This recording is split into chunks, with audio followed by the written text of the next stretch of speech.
కొనసాగిన సమాలోచనలు 7 MP 10 assembly స్థానాలు అడుగుతున్న బీజేపీ క్వశ్చన్ మార్క్. సీట్ల కేటాయింపుపై రాని స్పష్టత, ఎన్డీఏలో తెలుగుదేశం పార్టీ చేరిక ఖాయమైనట్టే.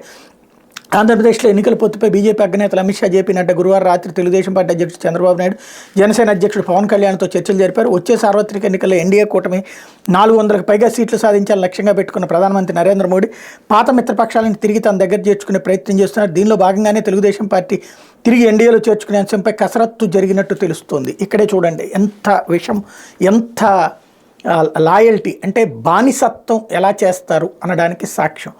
చంద్రబాబు నాయుడు పదే పదే బతిన్లాడుతూ ఉంటే వాళ్ళు పొత్తుకి సంబంధించి ఫైనల్ చేసేటటువంటి ప్రయత్నం చేస్తుంటే వాళ్ళు 400 టార్గెట్ పెట్టుకున్నారు కాబట్టి వాళ్ళంతటా వాళ్ళు ఎన్డీఏ పాత భాగస్వామి పక్షాలు పిలుస్తున్నారు కాబట్టి అందులో భాగంగా మరి తమిళనాడులో ఏఐఏడీఎంకేని పిలవలేదే, మొన్నటిదాకా కూడా భాగస్వామి పక్షమేగా, మొన్న ఎన్నికల్లో కలిసి కూడా పోటీ చేశారుగా.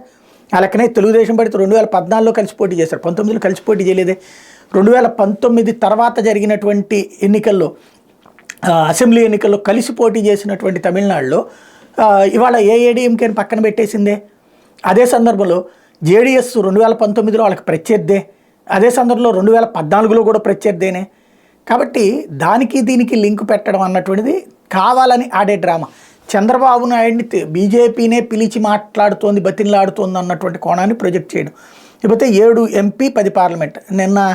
మొన్న రాధాకృష్ణ గారికి ఇది ఒక షాక్ అనుకుంటా, ఎందుకంటే ఆయన 4 పార్లమెంట్ 4 అసెంబ్లీ ఇవ్వడానికి సిద్ధపడింది భారతీయ జనతా పార్టీకి అని రాసుకొచ్చారు. ఆ తర్వాత చూస్తే తెలుగుదేశం పార్టీకి సంబంధించినటువంటి వాళ్ళు 5 పార్లమెంటు 8 అసెంబ్లీ ఇవ్వడానికి సిద్ధంగా ఉన్నారన్నటువంటిది లోకేష్ టీం ప్రొజెక్ట్ చేశారు. అయితే ఇప్పుడు వాళ్ళు అడుగుతున్నటువంటిది 7 పార్లమెంటు 10 అసెంబ్లీ స్థానాలు అంటున్నారు.